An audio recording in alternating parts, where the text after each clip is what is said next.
Hi everyone, so after a long wait we have finally received the preview for Season 26. Here's the PTR patch notes for patch 2.73. That just went live a few hours ago.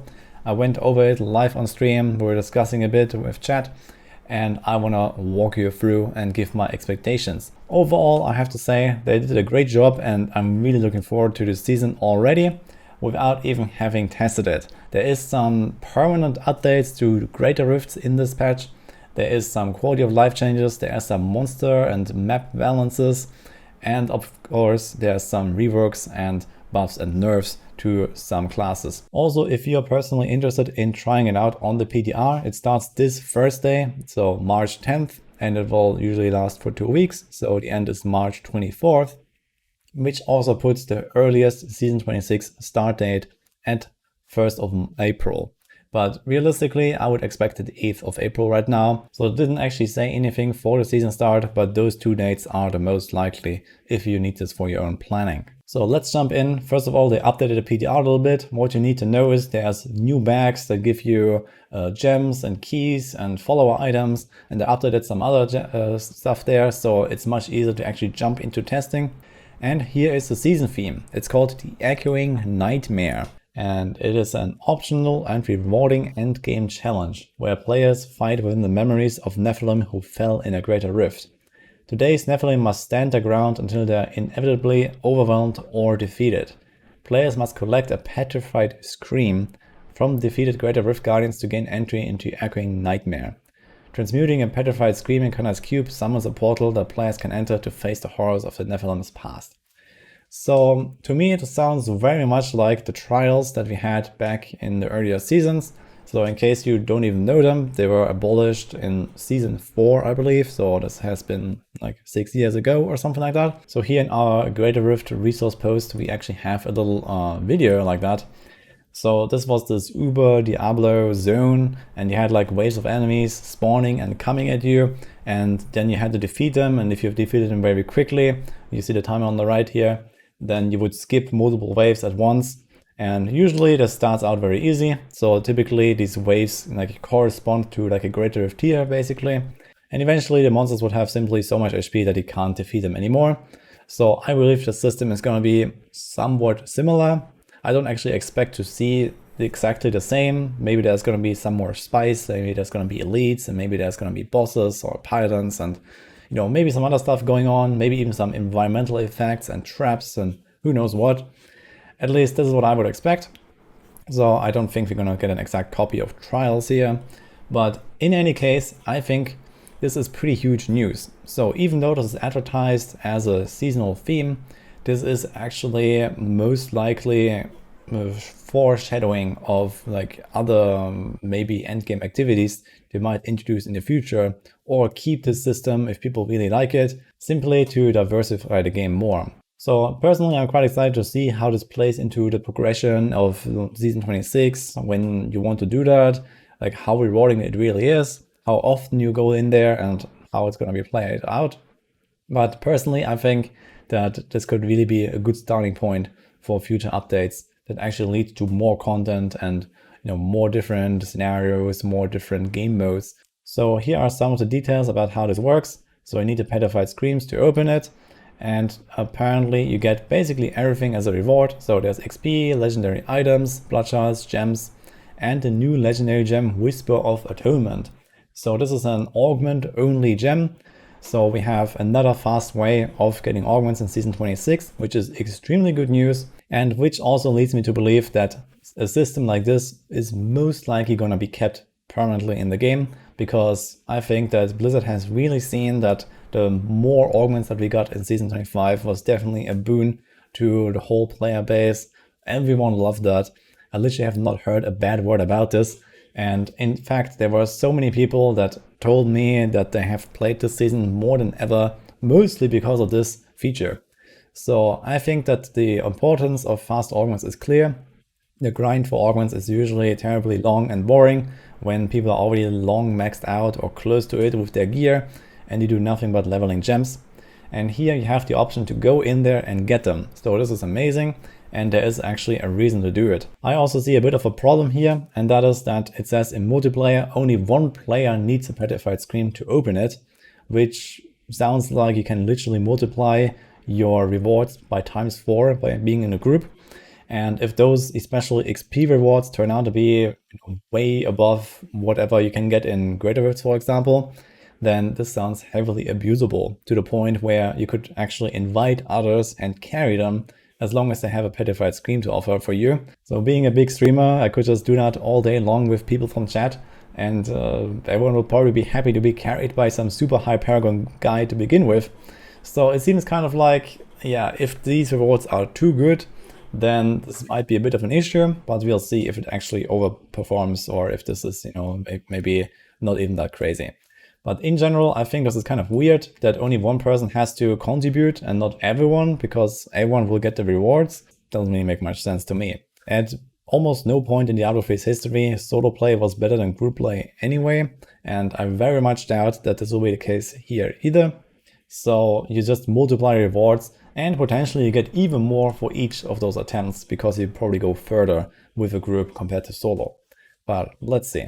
In any case, I really like that they're experimenting more with those season themes, potentially leading into some other permanent changes in the future. So we can see that they bring back faster augments, and they also, try to bring back or introduce new types of content. So this is very great news. Second, here's the Greater Rift updates. So first of all, there's the Oryx Dream, and it says that it has a small chance when you open a Greater Rift that you get an Oryx Dream, and these dreamlike rifts have a curated list of monsters and compositions. So this sounds like it's just gonna select, let's say, the best maps. Let's say there's Festering Woods, and there's Battlefields of Eternity, and maybe the Desert map, and these are like the top 3 maps that you can get. And they also added some new ones, Fields of Misery, Desolate Sands, and Briarthorn Cemetery, which all sound like they're gonna be rather open, rather big, rather good. So I'm fairly sure that all of these will also be included in this Oryx Dream for this introduction to kind of make sense. And they removed sewers and hidden aqueducts, which is the same thing. So you won't see those ever again. This was already not possible to roll as floor 1 anymore, and now you can't even get it at any other floor anymore. So good news in that sense. There are still obviously better and worse maps in the game, and I also believe that those are not necessarily gonna turn out to be exactly even. Maybe some of them will be better than Festering Woods, some of them will be worse, who knows. So we're gonna check that out on the PTR. But in general, I think this sounds very interesting here. So it could also be some kind of like first step towards like a dedicated Greater Rift pushing mode, so to say, where usually you just fish like 50 keys, 100 keys, 1000 keys if you really want to try to get really good maps with the right map plus monster combos. And here you will probably get good open maps whenever you roll one of these Oryx Dreams, and they're gonna be populated with good monsters. So this is my expectation, and what this will do, in my opinion, is it's gonna make Greater Rift pushing a lot more baseline, a lot more mainstream than it already is, so that people really try to use their character and go and open one of these maps and just play through it and try to beat it. So I'm very excited for this, and together with the other changes further below, I think this is a massive improvement for how Greater Rift pushing and fishing works. And maybe it's gonna motivate a lot more people to actually participate in that and try to get high on leaderboards and all that stuff, without this endless menu gaming and the grind of opening a good map in the first place. So we'll see how often they appear, and this also doesn't really prevent you from ranking on leaderboards on a non-Oryx Dream map, right? So potentially this could just be a way to reduce the RNG requirement, because you can get this and it's by default pretty good. And otherwise you can just roll a normal Greater Rift as we just did in the past. So here are also some adjustments to the monster XP and progression in Greater Rift. So this is very exciting as well. And I think they targeted quite a lot of like really bad monsters that typically you wanted to skip, and now they are more rewarding. So this is also a good move in my opinion. I think there could have been more added to this list, and I'm gonna go over this in more detail in another video. But if you're interested, you can already take a look at this warpath.eu website.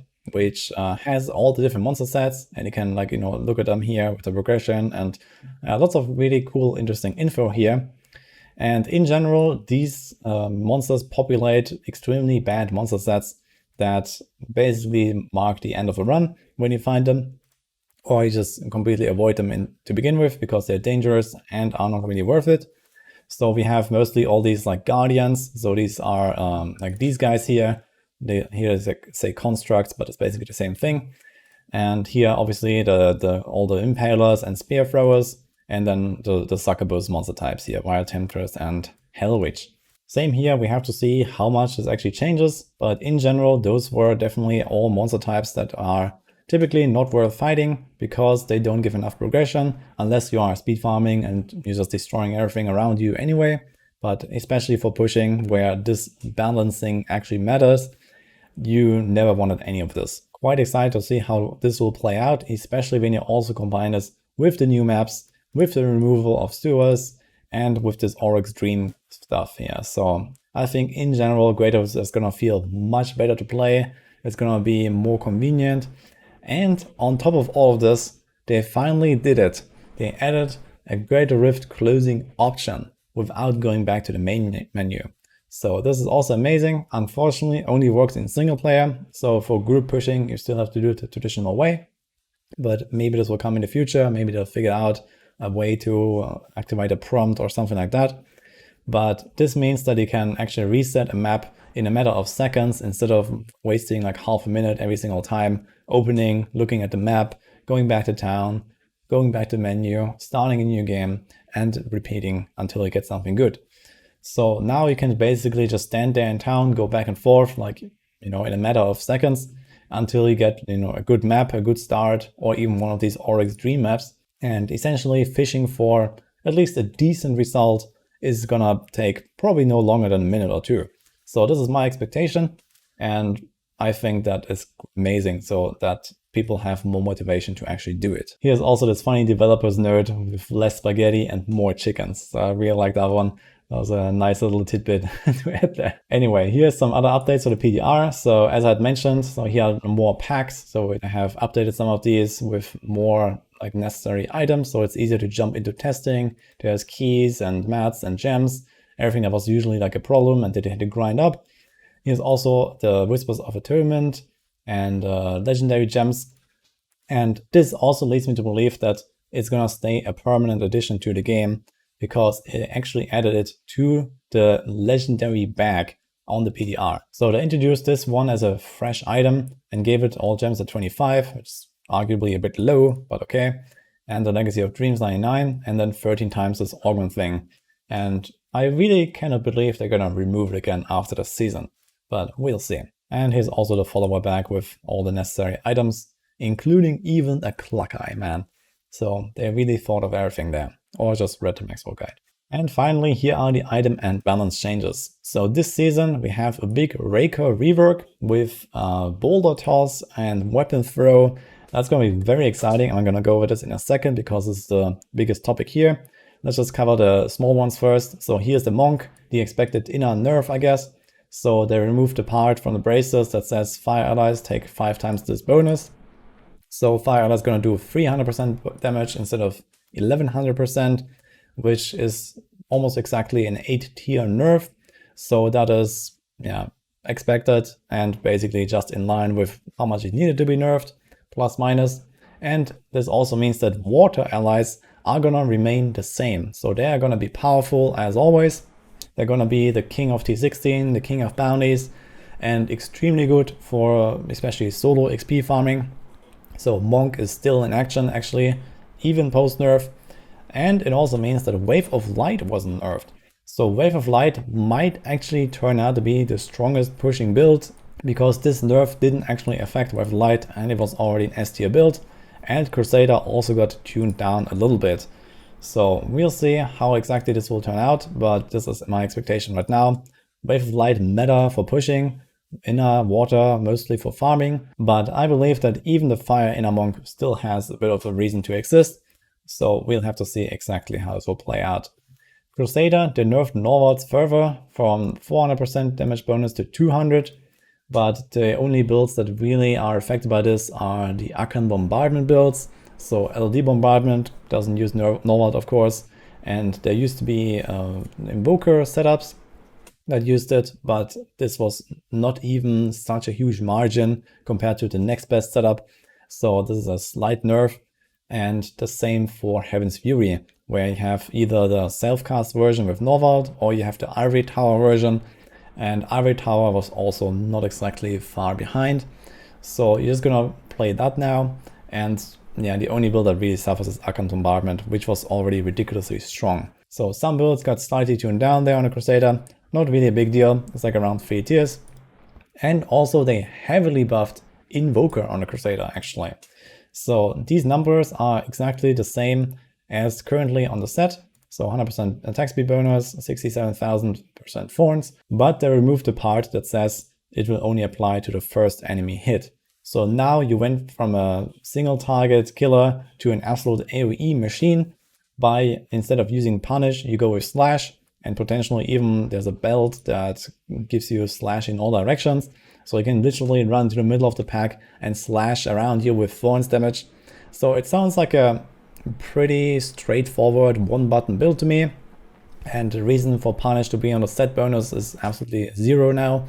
But now we have like a big ME damage, and this could actually be very powerful. So excited to see that, excited to see how this will play. Personally, I think that this is probably a good change for Invoker. It also gives Crusaders some kind of like generator build, something that is like a lot more like basic tank and spank kind of playstyle, which Crusader didn't really have very much. So on that end, I think this is a pretty good change. But I believe that, yeah, with this change, no one will ever use Punish again. And there should be a reason maybe to include both skills in your setup. So I think it would be amazing if, for example, Slash was like your AoE ability and Punish has like a higher value, but is only single target, so that you kind of like swap between them depending on the situation. If you want to fight in yellow pack or if you want to blast down the boss versus, you know, slashing away through some trash packs and stuff. So I think it could be pretty amazing to give both of these skills a little bit of a relevance, and we'll see how it will feel on the PTR. And finally, here are the Barbarian changes. So this Reiko rework is gonna be a weapon throw slash boulder toss build. So first of all, they added this mechanic to the 4-piece bonus. For every 1% life you're missing, the damage of Ancient Spear is increased by 2%. Kind of weird. So first of all, Reiko is one of the squishiest builds in the game because you don't have any damage reduction on the set. So a lot of people actually played this with esoteric alteration in the pushing setup. And now that we are potentially going a lot of tiers higher with this because of the buffs, I expect this is going to be even worse. And I expect that, first of all, you will barely have a chance to even use this. And if you do, then most likely you'll just die anyway. Or it will only be something really relevant for very high-end, high paragon people. We'll see. Realistically, I see them adding some damage reduction to the setup, probably even a very high value, because people will see that this is almost undoable. Anyway, so here's the 6-piece. So it says pretty much the same stuff as now. So you charge around, you stack up a buff that gives your next use of Ancient Spear extra damage, and this can consume up to 5 stacks. So the idea is you charge around 5 times, and then you throw a big boulder and you rinse and repeat, or you just charge around until you find valuable targets, and you might have had 20 stacks, for example, so you can throw 4 boulders in a row. So you can kind of, you know, decide when you will consume those stacks for the big bursts.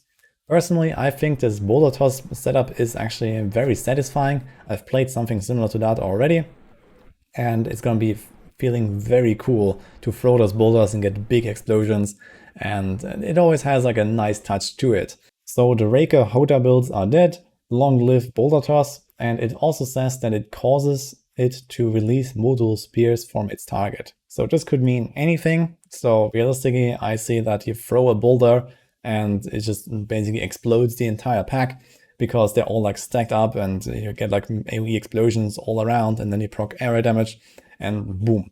So this is at least how I think this will work, but we'll have to see. This could also lead to some very funny scenarios when you actually use this with something like Harpoon or Rage Flip. and suddenly you rage flip everything all over the screen. I don't know how that is gonna work, but yeah, we'll see that on Thursday, I guess. It's gonna be one of the first things for me to test, of course. And yeah, in general, they also buffed this weapon throw and ancient spear damage. The only thing that's relevant here is ancient spear. So Aria's Law was a spear that already had a bit of ancient spear damage, and now it also generates more fury based on the distance of the enemy hit, and you get refund of a bit of fury based on the distance of enemy hit. This seems like very low refund. This seems pretty okay, but realistically, I think that you guys are gonna charge around to get most of your resources, throw a boulder once in a while, probably on convention cycle, and this is gonna be how it's gonna be played. Here's some further increases to the 300th spear, so you're gonna be dual wielding spears, and then you can cube whatever weapon. Realistically, probably something like Furnace, because there's not really much on the Barb that would fit here. And they also changed the braces a little bit, so there's another buff to Ancient Spear here, so big boulder damage. Personally, I'm quite excited to see this and how it's gonna feel. I think Barb really needed some love, so this was a good target for a big rework, and I really hope that this is gonna work out to be fun and exciting for most people to play.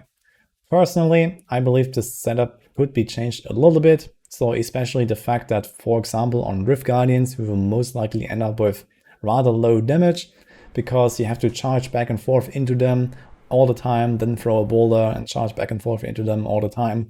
So I think this charging on one target in particular should be maybe alleviated a little bit. So maybe, for example, instead of stacking up a buff on the player that you consume, maybe you could just stack up a debuff on the enemy so that you charge them 5 times and then they permanently take more damage from your boulder toss or something like that, to kind of have this more like ranged playstyle with weapon throw and boulder tossing around in there. And then maybe you want to refresh the buff sometimes where you charge again once or twice and something like that. But this is just my expectation right now. We'll see, and maybe there's other feedback from you guys or doing the PTR that might change this a little bit. Overall, pretty cool, I believe. So quite excited to play an actual Barbarian season, which I haven't really done in a long time. And this also covers it for this PTR. So as I mentioned, I'm gonna take a deeper look into those monster sets and how I expect things to be, and talk about that a little bit in another video before the PTR comes. And otherwise, I'll be there on Thursday, blasting, testing, and I'll keep you guys updated with all the new stuff. So all the new system, the new rifts, how the balance changes feel, how the new sets feel, everything. So stay tuned for more videos in the next weeks. And obviously in season 26, we're gonna be blasting probably for Barbarian. So let me know what you think. Do you hate it? Do you love it? Do you have PTSD from trials back in the day? Who knows? Now is the time to talk about the new patch, give the developers some feedback, and we'll see what will happen in the mid-PTR patch and in the final release. Personally, I'm very excited for the season. This already looks amazing, especially with the permanent changes they have made. And I'm quite excited to see the new system for the season as well. Obviously, we're gonna keep you guys updated on Maxroll as well, so you can expect some news posts and some PTR updates there. And obviously for season 26, all the revamped build guides. So hope you like this video, and I'll see you guys next time.